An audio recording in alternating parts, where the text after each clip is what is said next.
Hello बच्चों, कैसे हो आप। इस वीडियो लेक्चर में आपका बहुत बहुत स्वागत है। लास्ट टर्न पे हम लोगों ने वीडियो में डिस्कस किया था, जो लेक्चर और वीडियो वाला आपके पास पहुंचा होगा, तो उसमें हमने डिस्कस किया था विद्युत अपघटन के बारे में। उसमें फैराडे के लॉज आपको समझाए थे और साथ ही साथ ये बताया था कि जो विद्युत अपघटन के उत्पाद हैं, यानी प्रोडक्ट ऑफ इलेक्ट्रोलिसिस, वो क्या क्या हैं, ये सारी बातें हो चुकी है। अब उसके आगे का टॉपिक है बच्चों, आज इस वीडियो में हमको डिस्कस करना है, तो वो है चालकत्व। और चालकत्व से ही रिलेटेड और भी टॉपिक हैं। जैसे आपको चालकत्व अगर हमको पढ़ाना है तो उसके पहले आपको पढ़ाना पड़ेगा रेजिस्टेंस, यानी प्रतिरोध क्या होता है, प्रतिरोधकता क्या होती है।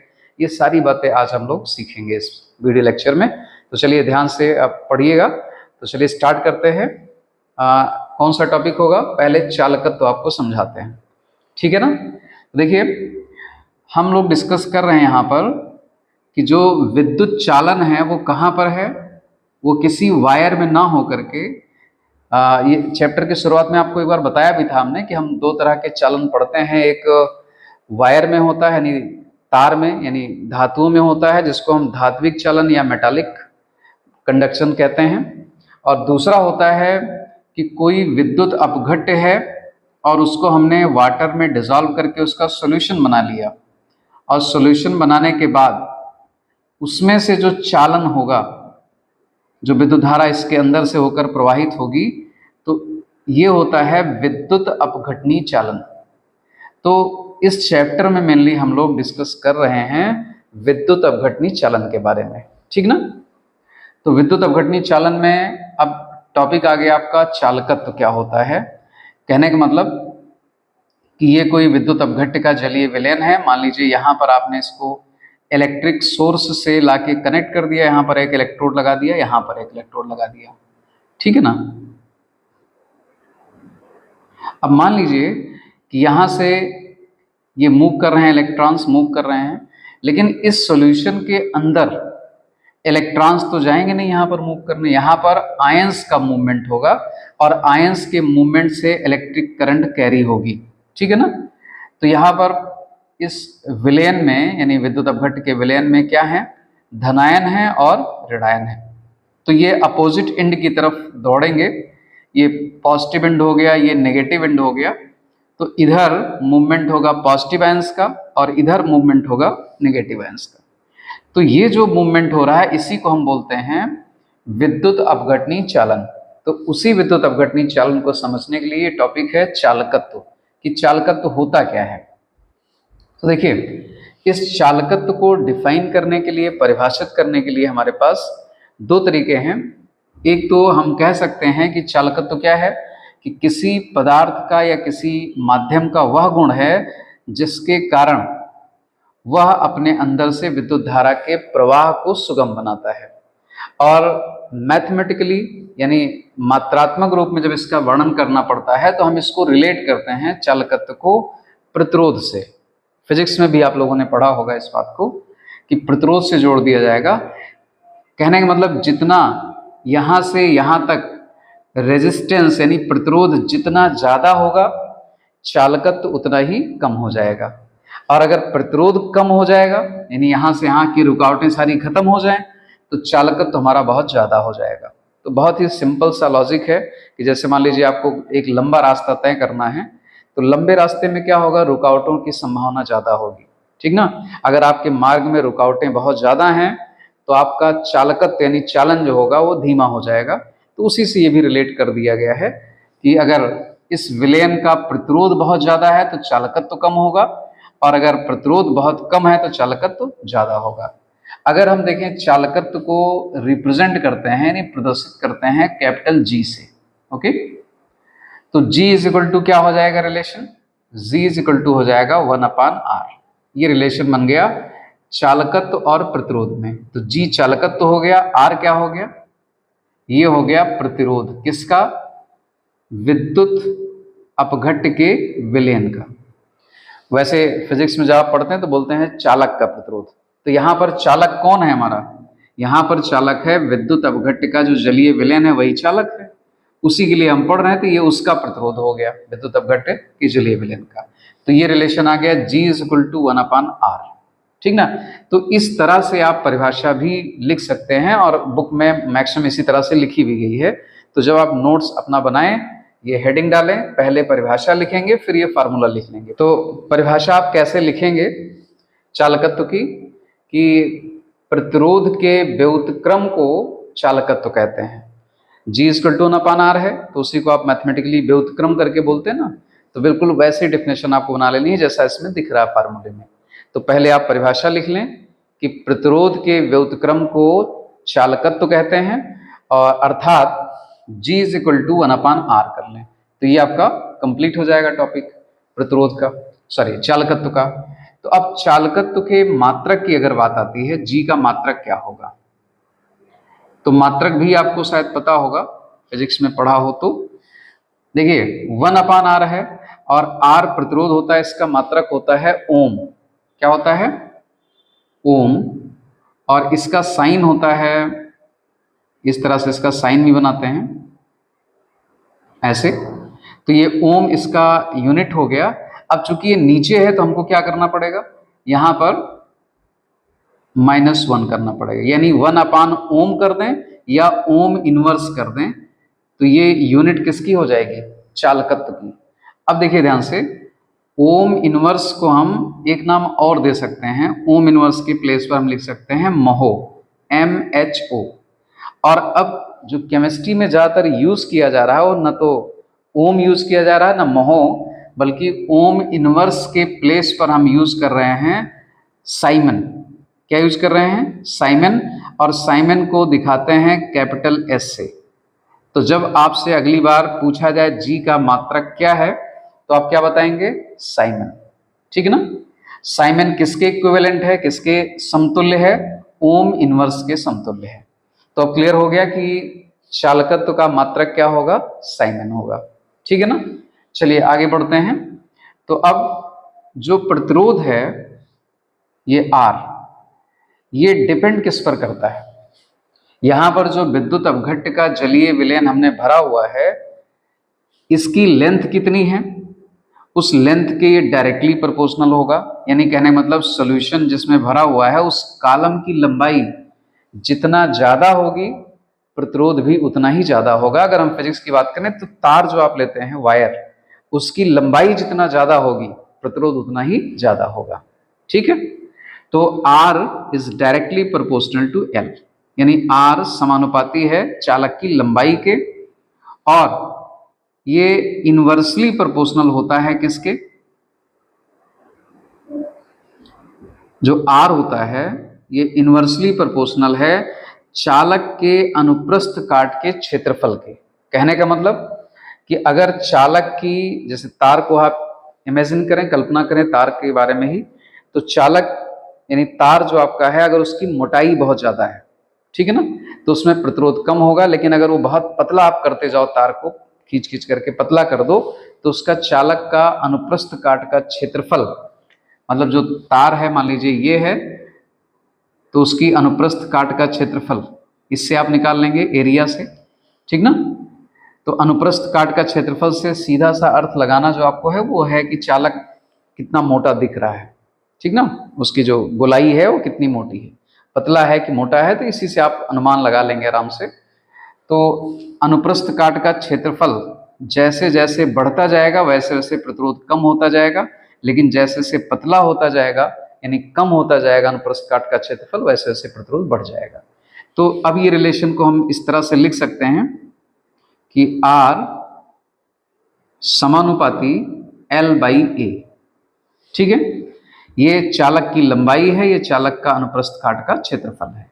अगर हम इस विलयन के बारे में बात करें तो यहां से लेकर यहां तक ये भरा हुआ है, तो ये लंबाई को डिनोट कर रहा है, और जो ये इसका यहां से यहां तक जिसके बीच ये चालक भरा हुआ है, मतलब विलयन भरा हुआ है, उस वेसल की जो वेसल का जो एरिया आएगा, अनुप्रस्थ काट का जो क्षेत्रफल आएगा, वो A को रिप्रेजेंट कर रहा है, A को प्रदर्शित कर रहा है। तो ये हो गया R समानुपाती L/A, ये क्षेत्रफल हो गया। अब मान लीजिए हम इतने पतले में कर दें तो हम बोलेंगे अब इसका क्रॉस सेक्शन एरिया यानी अनुप्रस्थ काट का क्षेत्रफल इसका कम हो गया है। अब यहां पर प्रतिरोध बढ़ जाएगा। अब मान लीजिए इससे मोटा भी कर दें, अनुप्रस्थ काट का क्षेत्रफल बढ़ा दें, मतलब इतना, तो अब क्या होगा, प्रतिरोध का मान और कम हो जाएगा, ठीक ना।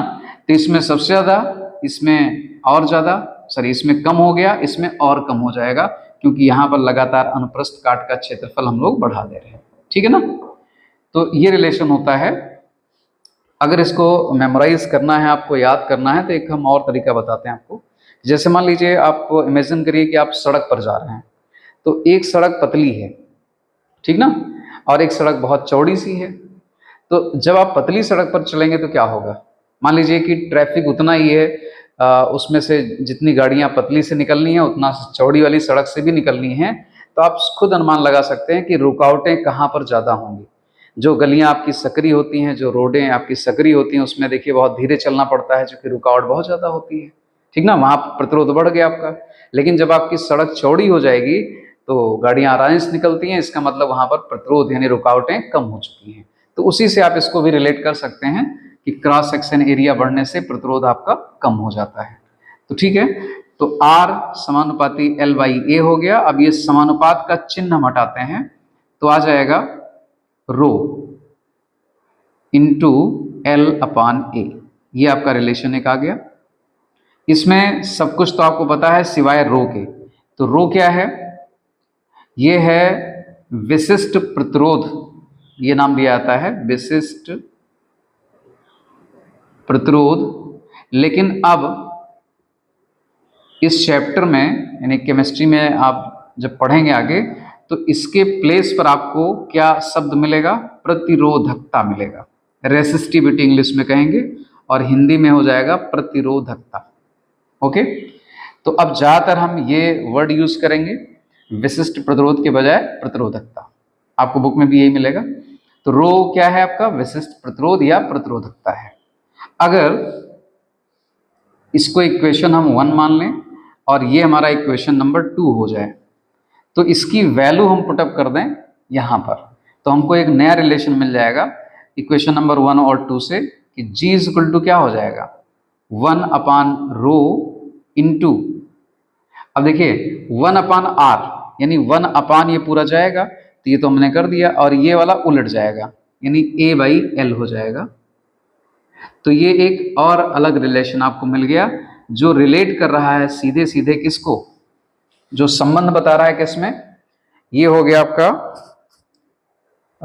चालकत्व, ये हो गया प्रतिरोधकता या विशिष्ट प्रतिरोध, ये हो गया चालक के अनुप्रस्थ काट का क्षेत्रफल और चालक की लंबाई, या जिसमें सॉल्यूशन रखा है उस कॉलम की लंबाई, ठीक है ना। तो ये इससे आप चालकत्व निकाल लेंगे, ये एक अगला फार्मूला आपका बन गया है। अब इसी में हम थोड़ा सा और मॉडिफाई करते हैं, आगे बढ़ते हैं। देखिए जो इसमें जी इक्वेशन नंबर 3 है आपका, उसको थोड़ा सा और बढ़ाते हैं। तो देखिए जो 1/रो है, जिस तरह से G is equal to 1/R, तो वैसे ही एक और टर्म आएगा kappa, kappa is equal to हो जाएगा 1/रो, ये एक रिलेशन होता है। अब कप्पा इसमें क्या है, इस कप्पा को बोलते हैं विशिष्ट चालकत्व। क्या बोला जाता है, विशिष्ट चालकत्व। लेकिन इसका अब ये वर्ड ज्यादातर यूज नहीं किया जाएगा, इसके प्लेस पर हम यूज करेंगे चालकता। चालकता समझ में आ गया, यानी कप्पा को हम क्या कहेंगे, चालकता कहेंगे। अब तो ये पुराने नाम हैं जो रिकमेंड किया गया है यूपीएससी के थ्रू कि आप चालकता वर्ड इसका ज़्यादा यूज करें, तो कप्पा के लिए हम चालकता ही यूज करेंगे, ठीक है ना। दोनों नाम आप समझे रहिए, विशिष्ट चालकत्व या चालकता, ठीक है। तो अगर 1/रो के प्लेस पर हम कप्पा रख दें इक्वेशन नंबर 3 में, ये इक्वेशन नंबर 3 है, 1/रो के प्लेस पर क्या रख दिया जाए, कप्पा। तो अब रिलेशन बन के आ जाएगा G is equal to kappa into A/L, ये अगला रिलेशन हो गया। तो ये सब रिलेशन आप याद रखेंगे तो आपके न्यूमेरिकल्स आसानी से हो जाएंगे, ठीक है ना। अब हम बात कर लें जरा विशिष्ट चालकत्व की और विशिष्ट प्रतिरोध की, यानी प्रतिरोधकता और चालकता की बात कर लें।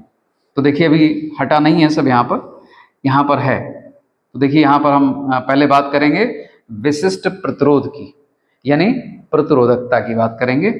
तो कैसे उसको डिफाइन करेंगे, कैसे परिभाषित करेंगे? तो देखिए, जो आप चालक यूज कर रहे हैं, जिस चालक में आपने अगर तार है तो चालक उसको तो हम बोल ही रहे हैं, लेकिन चूंकि यहाँ पर विद्युत अपघट्य का विलयन से हमारा ज्यादा मतलब है, तो जिस पात्र में हमने विद्युत अपघट्य का विलयन भर रखा है और जिसके चालकत्व को हमको मापना था, मान लेते हैं इस पात्र की जो लंबाई है वो कितना है, 1 मीटर मान लेते हैं। कितना है, 1 मीटर।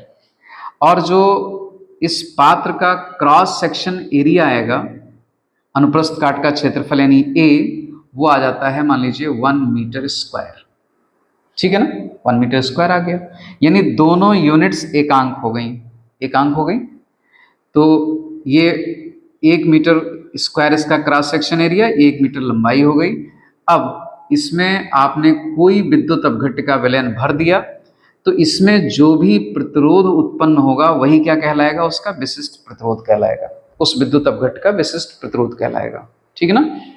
तो अगर परिभाषित कर कैसे करोगे आप लोग कि चालक की लंबाई 1 मीटर, 1 मीटर चालक की लंबाई हो और उसके अनुप्रस्थ काट का क्षेत्रफल 1 मीटर स्क्वायर हो, तो उस चालक में जितना प्रतिरोध उत्पन्न होगा उसे ही उसका विशिष्ट प्रतिरोध या प्रतिरोधकता कहा जाएगा। ओके, ये क्लियर हो गया। ऐसे ही आप इसमें भी डिफाइन कर सकते हैं, केमिस्ट्री में भी, कि जिस पात्र में विद्युत अपघट्य का जलीय विलयन रखा गया है, अगर उसकी लंबाई उस दो सिरों की, जो एक सिरा ये हो गया, एक सिरा ये हो गया, जिसके बीच वो विलयन भरा हुआ है, उन सिरों की लंबाई अगर 1 मीटर है और पात्र के क्रॉस सेक्शन एरिया मतलब अनुप्रस्थ काट का क्षेत्रफल 1 मीटर स्क्वायर है, तो विद्युत अपघट्य के जलीय विलयन के द्वारा जो भी प्रतिरोध उत्पन्न होगा वही उसका क्या हो जाएगा, विशिष्ट प्रतिरोध हो जाएगा या प्रतिरोधकता हो जाएगा, जिसको हम रो से दिखाते हैं। तो इस तरह से आपको डिफाइन करना आना चाहिए। जहां पर भी विशिष्ट की बात आ जाए वहां पर सारे पैरामीटर्स आप कितना ले लीजिए, एकांक ले लीजिए, आपकी परिभाषा बन जाएगी। अभी देखिए दूसरी भी करते हैं। तो ये हो गया। इसी तरह से आप कप्पा को भी डिफाइन कर सकते हैं। चलिए यहाँ आ जाइए कप्पा को डिफाइन करने के लिए। तो आप हेडिंग अपना डाल लीजिएगा कि कप्पा या विशिष्ट चालकत्व या चालकता, आप चालकता ही ज़्यादातर यूज करेंगे। तो इसको कैसे डिफाइन करेंगे कि अगर ये दोनों पैरामीटर्स हमारे क्या हो जाएं, एकांक हो जाएं, एकांक का मतलब 1 हो जाएं। तो यहाँ भी वही बात है कि अगर जिसके बीच ये विलयन भरा हुआ है उसकी लंबाई, उनके दोनों सिरों की लंबाई जहाँ पर सॉल्यूशन भरा हुआ है उसकी लंबाई 1 मीटर हो जाए और अनुप्रस्थ काट का क्षेत्रफल 1 मीटर स्क्वायर हो जाए, तो इस विलयन का जो भी चालकत्व होगा वही उसकी चालकता कहलाएगा। तो ऑलमोस्ट परिभाषा में कोई अंतर आया नहीं आया। केवल इस पात्र में जब हमको प्रतिरोध के लिए बोलना था तो बोले थे कि इस विलयन के थ्रू जो भी प्रतिरोध उत्पन्न होगा वो विशिष्ट प्रतिरोध होगा या प्रतिरोधकता होगी, और जो चालकत्व उत्पन्न होगा वो विशिष्ट चालकत्व या चालकता होगी। बस इतना ही अंतर है। तो दोनों के डेफिनेशन ऑलमोस्ट सेम है।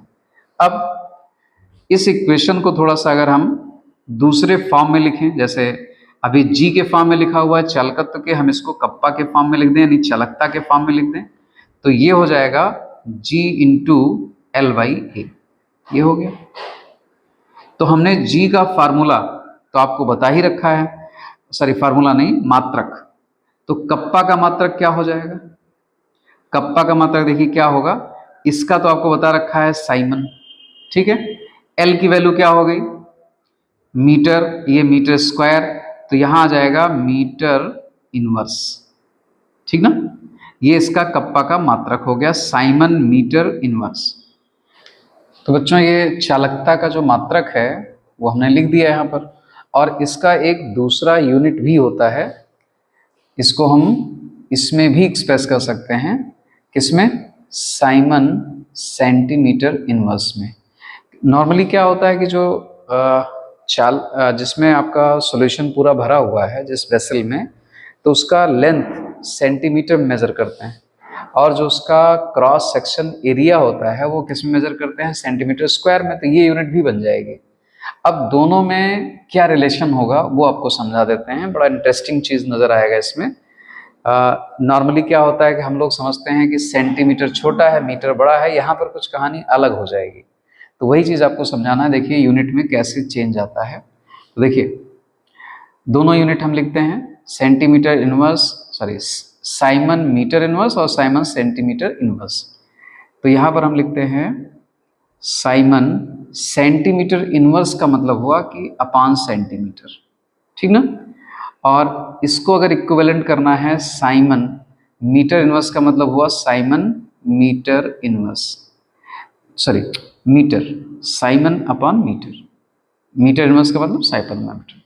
अब ये दोनों इक्विवेलेंट तब होंगे जब हम, चूंकि 1 मीटर इज इक्वल टू होता है 100 सेंटीमीटर, तो यहाँ पर 100 से मल्टीप्लाई कर दिया, तो अब ये दोनों यूनिट इक्विवेलेंट हो गई।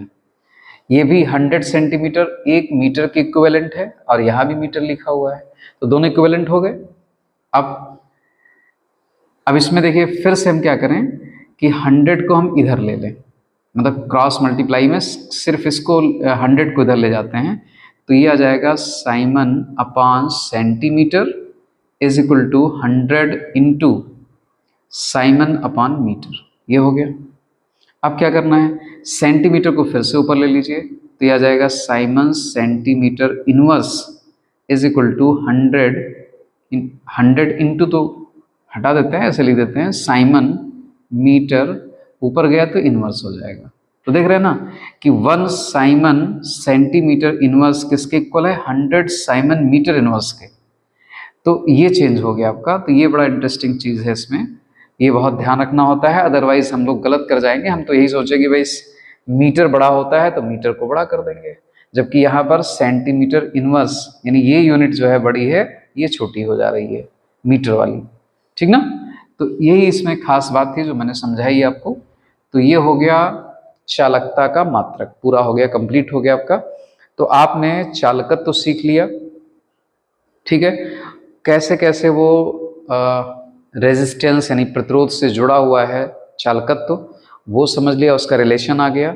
फिर एक टर्म आया चालकता यानी विशिष्ट चालकत्व, उसका किसके साथ रिलेशन है वो क्लियर हो गया, यूनिट्स क्लियर हो गई। अब हम अगला टॉपिक डिस्कस करेंगे, कौन सा, कि जो चालकता है उसको अफेक्ट करने वाले, उसको प्रभावित करने वाले कारक कौन से हैं, ठीक है ना। तो अब अगला टॉपिक आपका हो गया चालकता को प्रभावित करने वाले कारक। किसकी चालकता, तो हम लोग पढ़ रहे हैं विद्युत अपघट्य विलयन की चालकता। जैसे मान लीजिए ये आपके पास कोई वेसल है और इसमें आपने कोई विद्युत अपघट्य घोल रखा है, डिजॉल्व कर रखा है, सपोज करिए NaCl हो गया, KCl हो सकता है। तो ऐसे कोई भी विद्युत अपघट्य का विलयन बनाया है आपने, और जब उसमें आप डिजॉल्व करते हैं, मान लीजिए NaCl है, तो क्या होंगे इस विलयन में, Na+Cl-, Na+Cl-, बहुत सारे होंगे इसमें। तो ये सपोज कर लीजिए उसी का सॉल्यूशन है यहाँ पर। और इसमें कौन से मौजूद हैं, इलेक्ट्रोलाइट हमने डाला है NaCl, तो यहाँ पर Na+ आयन Cl- आयन होंगे, और यही सारे आयंस मूव करेंगे, तो मूव करेंगे तो क्या होगा, चालकत्व उत्पन्न होता है या चालकता आती है, ठीक है ना।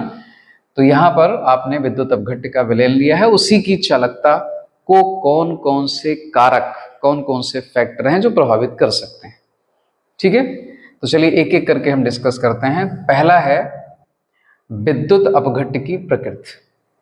यहाँ प्रकृति से क्या मतलब है, प्रकृति से मतलब है कि जो हमने यहाँ पर सॉल्यूशन बनाया उसमें कौन सा विद्युत अपघट्य डाल दिया है। जैसे मान लीजिए हमने NaCl डाला और KCl डाला, तो दोनों के चालकत्व, दोनों की चालकता जो होगी वो डिफरेंट होगी, अलग अलग होगी। क्यों होगी, क्योंकि दोनों का नेचर कैसा है, अलग अलग है, ठीक ना। नेचर से मतलब है कि कौन सा इलेक्ट्रोलाइट, कौन सा विद्युत अपघट्य हमने उसमें डाला है।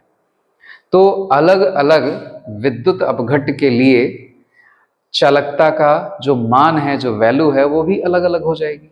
तो पहला फैक्टर समझ में आया कि अगर हम NaCl लेंगे तो चालकता कुछ और होगी, लेकिन KCl ले लेंगे, KCl को पानी में घोलकर उसकी चालकता निकालेंगे तो कुछ और वैल्यू आएगी। तो इसका मतलब चालकता का मान वेरी कर रहा है, बदल जा रहा है। किसके बदलने से? विद्युत अपघट्ट की प्रकृति के बदलने से, यानी अर्थात विद्युत अपघट्ट को बदल देने से चालकता भी परिवर्तित हो जा रही है। ठीक है ना? तो ये पॉइंट क्लियर हो गया। ठीक है, अब दूसरा आते हैं, आयनों का आकार व उनका विलायकीकरण। ये बहुत इंटरेस्टिंग टॉपिक है, तो इसके लिए फिगर यहां बना लेते हैं हम। चलिए, आयनों का आकार, ये मान लीजिए आपका, यहां पर हमने बनाया नहीं है, यहां पर मान लीजिए कोई विलायक हमने ले रखा है और उसमें हमने विद्युत अपघट्ट डाले। तो विद्युत अपघट्ट जब इसमें हम डिसॉल्व करेंगे तो हमारे पास क्या मिलेगा? हमको मिलेगा Na, मतलब धनायन मिलेंगे और ऋणायन मिलेंगे। ठीक है, वही आयन से हमारे। अब उन आयनों का आकार अगर बड़ा है, ठीक है ना, तो आप सभी लोग समझते हो कि अगर आयंस का साइज बड़ा हो जाएगा तो क्या हो जाएगा? उसका जो मूवमेंट है सॉल्यूशन में, वो धीमा हो जाएगा। तो जैसे जैसे आयनों का आकार बढ़ता जाता है उनकी गति कम होती जाती है, इसलिए चालकता का मान घट जाता है। तो रिलेशन क्लियर हो गया? ये वाला लाइन आयनों का आकार से, कि अगर विलयन में उपस्थित विद्युत अपघट्ट से प्राप्त जो आयन हैं उनका आकार जितना बड़ा होगा, उनका जो मूवमेंट है, उनकी जो गतिशीलता है वो उतनी ही कम होगी, और जब उतनी ही कम हो जाएगी तो चालकता का मान उतना ही कम हो जाएगा। सीधा सा रिलेशन हो गया। तो ये इस हेडिंग के अंदर आप लोग जो है नोट इसको लिखते जाइएगा कि हम क्या बता रहे हैं। तो एक चीज क्लियर हो गया आयनों के आकार का। अब आता है विलायकीकरण क्या चीज होती है, ये समझाते हैं। सॉल्वेशन इंग्लिश में बोलते हैं इसको। तो सॉल्वेशन क्या होता है? तो देखिए, जब आप किसी इलेक्ट्रोलाइट को किसी सॉल्वेंट में डिसॉल्व करते हैं, मान लेते हैं कि आपने NaCl को पानी में घोल दिया, तो पानी में घुलने पर NaCl किस में ब्रेक हो जाएगा? Na प्लस में और Cl माइनस में, इस तरह से टूट गया। अब जब ये ब्रेक हो जाएगा तो वाटर के मॉलिक्यूल इसको चारों तरफ से घेर लेंगे। ये जल के मान लीजिए अणु है, इसको चारों तरफ से घेर लिए, ठीक ना? तो इसी को हिंदी में कहते हैं जल योजित हो गया। ये जब Cl माइनस जल के अणुओं से चारों तरफ से घिर गया, अर्थात जल के अणुओं का Cl माइनस के साथ एक अट्रैक्शन हो गया, और इसीलिए बहुत ढेर सारे जल के अणु इसके चारों तरफ एकत्रित हो गए। तो जितना ज्यादा जल के अणु इसकी तरफ एकत्रित होंगे, इसके चारों तरफ, किसी भी आयन के चारों तरफ एकत्रित होंगे, तो बोला जाएगा उसका विलायकीकरण उतना ही ज्यादा हो रहा है। ठीक है ना? तो अगर विलायकीकरण बहुत ज्यादा होगा तो बहुत सारे अणु आ जाएंगे। तो जब ये आयन मूव करेगा, ये आयन चलेगा, तो अपने साथ इतने सारे जल के अणुओं को लेकर भी चलेगा, और जब इतने सारे अणुओं को लेकर चलेगा तो इसका साइज, जो इफेक्टिव प्रभावी साइज है, वो इतना माना जाएगा, जबकि ये इतना छोटा सा था लेकिन इतना बड़ा साइज माना जाएगा। और वो किस कारण से? क्योंकि इस आयन का विलायकीकरण बहुत ज्यादा हो रहा है। ठीक है ना? तो विलायकीकरण के कारण भी क्या होता है? आयनों का इफेक्टिव साइज, जो प्रभावी आकार है, वो बढ़ जाता है। तो जिस आयन का विलायकीकरण जितना ज्यादा होगा, उसका मूवमेंट यानी उसकी गतिशीलता विलयन में उतनी ही घट जाएगी। ठीक है ना? और जब घट जाएगी तो वो मूव नहीं कर पाएगा, धीरे धीरे मूव करेगा, इसलिए चालकता का मान कम हो जाएगा। तो रिलेशन समझ में आ गया? तो इसका मतलब आयन का अगर विलायकीकरण ज्यादा तो चालकता का मान कम, अगर विलायकीकरण कम तो चालकता का मान ज्यादा। क्यों ज्यादा? क्योंकि गतिशीलता तब ज्यादा होगी। ठीक है ना? तो ऐसे समझने के लिए शॉर्ट में आप लोग बना लिया करिए कि आयन का, इधर लिख दीजिए आयन का विलायकीकरण,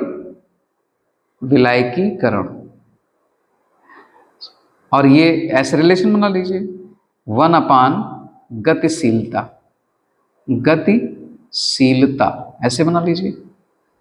और गतिशीलता से आप रिलेट कर लिएगा कि जितना तेजी से गति करेगा उतना ज्यादा चालकता होगी। ठीक ना? तो इसका मतलब आप यहां पर गतिशीलता और या चालकता भी कर सकते हैं। क्योंकि ये कोई फार्मूला नहीं जिससे आप सवाल लगाएंगे, आपके मेमोराइज करने के लिए मैं सिर्फ बता रहा हूं चालकता। तो कहने का मतलब आयन का विलायकीकरण अगर ज्यादा होगा तो इनवर्स रिलेशन बन रहा है ना दोनों में। अगर आयन का विलायकीकरण ज्यादा होगा तो उसकी गतिशीलता कम हो जाएगी, अर्थात चालकता भी घट जाएगी। ओके, अगर विलायकीकरण कम हुआ तो ये वैल्यू बढ़ जाएगी, चालकता बढ़ जाएगी। तो यही मीनिंग है। तो विलायकीकरण भी शायद आप समझ गए होंगे क्या होता है, कि किसी आयन के चारों तरफ विलायक के जितने अणु एकत्रित हो जाते हैं, यानी आयन से विलायक के अणुओं का जो इंटरेक्शन होता है, जो उसके साथ आकर्षण बल लगता है, उसी को हम बोलते हैं आकर्षण बल लगेगा तो विलायक के अणु उसके चारों तरफ इकट्ठा हो जाएंगे, इसी को कहते हैं विलायकीकरण। अब आकर्षण बल ज्यादा है तो बहुत सारे अणु इकट्ठा हो जाएंगे इसके चारों तरफ आयन के, तो विलायकीकरण ज्यादा हो जाएगा। अगर आकर्षण बल कम है तो विलायकीकरण का वैल्यू क्या होगा, कम होगा। अब आकर्षण बल कैसे ज्यादा कम होता है, तो आकर्षण बल कम ज्यादा होता है इसके साइज से।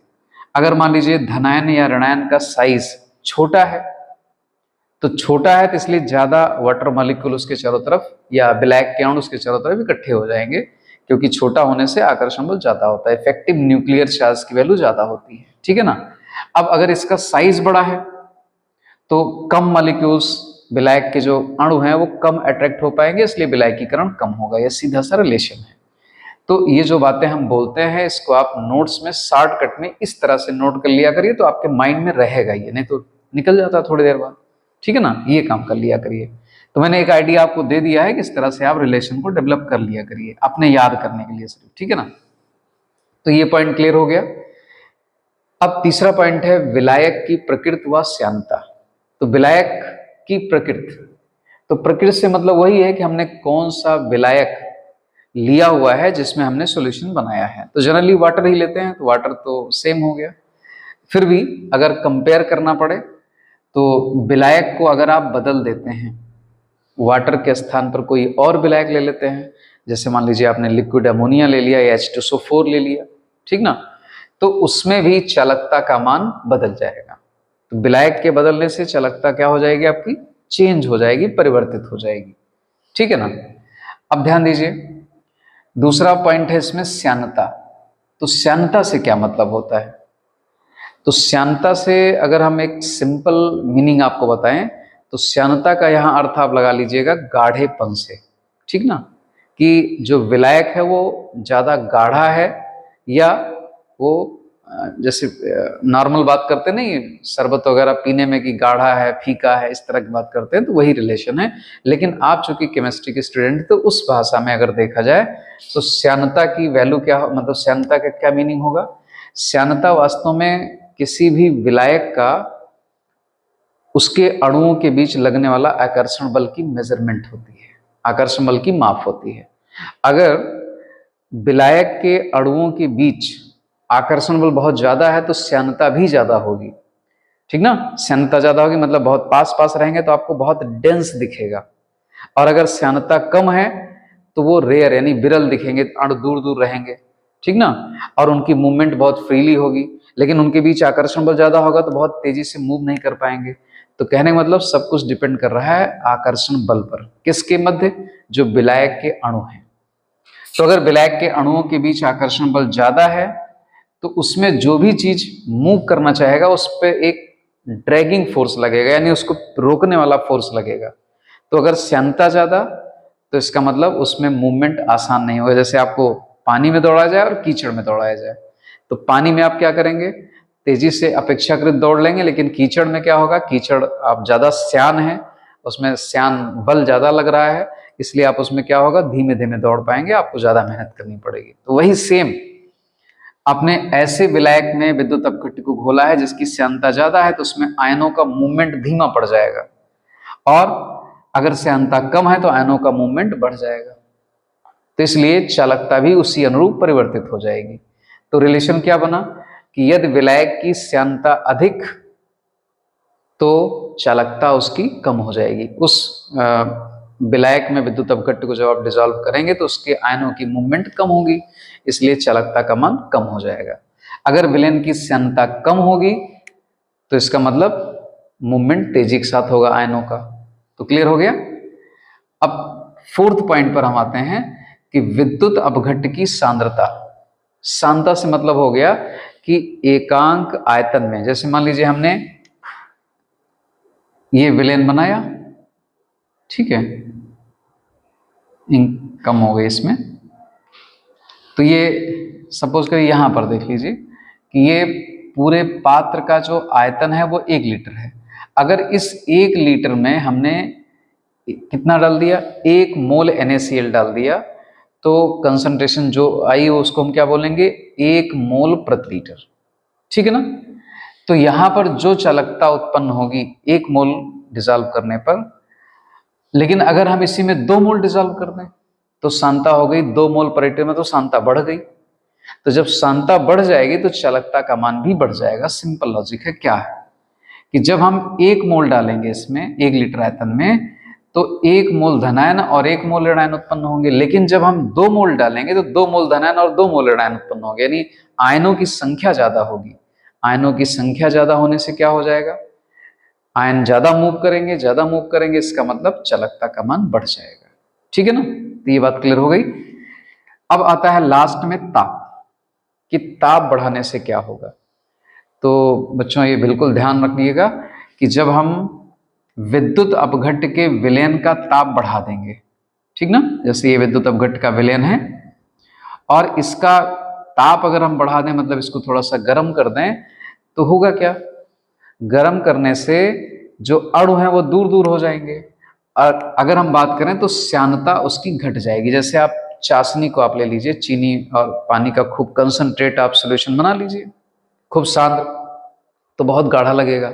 लेकिन अगर उसी को आप गर्म कर दिए, लगेगा बहुत फीका हो गया है, बहुत अणु दूर दूर हो गए हैं इसके, तो इसका मतलब उसकी श्यानता कमी आती है। तो हमेशा ध्यान रखिएगा, जब हम टेम्परेचर बढ़ाएंगे तो विलयन की श्यानता में कमी आएगी, और जब श्यानता में कमी आएगी तो आयन, जो उसमें घुले हुए आयन हैं, उनकी गतिशीलता बढ़ जाएगी। तो जब गतिशीलता बढ़ेगी तो चालकता का मान क्या हो जाएगा, बढ़ जाएगा। इसीलिए ताप बढ़ाने से, विद्युत अपघट्ट के विलयन का ताप बढ़ाने से चालकता का मान बढ़ेगा और ताप घटाने से चालकता का मान घट जाएगा। तो ये तो मैंने श्यानता की बात करी कि ताप बढ़ाने से श्यानता कम हो जाती है, विलयन का उसमें आयनों की गतिशीलता बढ़ जाती है। और एक फैक्टर और भी होता है कि जब हम ताप देते हैं तो जो आयन्स हैं उनकी गतिज ऊर्जा भी तो बढ़ जाएगी।